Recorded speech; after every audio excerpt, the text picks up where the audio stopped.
Danas želimo predstaviti nove igrače kluba, to su Dino Halilović, Dejan Maksimović, Marin Grujević i Aliju Okečuk. Evo da se predstavim, ja sam Dino Halilović, imam 19 godina i igram veznog igrača. Prošao sam Dinamovu školu, također bio sam 2 godine u Dinezeu i evo sad sam tu.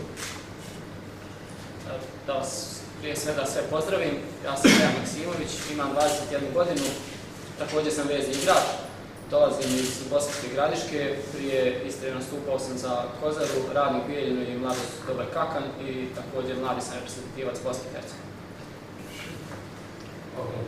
Pozdrav svima, ja sam Marin Grujević, rođen sam u Rijeci, 1991. znači imam 25 godina, prošao sam Riječku u matičnu školu, igrao sam nešto utakmica za prvu ekipu, poslije toga sam otišao u Pomorac i dolazim sada iz Novigrada. Hvala. Good afternoon, everyone. My name is Aliyu Mohamed Okechuk.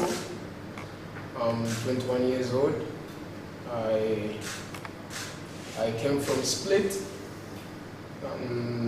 Presently, I'm here in Israel. Attacker.